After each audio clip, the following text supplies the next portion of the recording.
So, hello editors, what's up? Today I'm going to show you how you can fix all your CapCut issues like too many people are using this feature or no internet problem.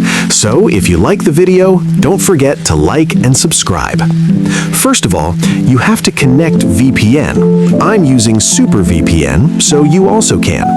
Then open CapCut and import your video. Now you can see the effects are not loading, and I'm facing the same issue by using mobile data. Now go back to Setting and clear the cache and connect to your nearby Wi-Fi. Now close the CapCut and select App Info. Now you have to force stop the app. Now open CapCut and import your video.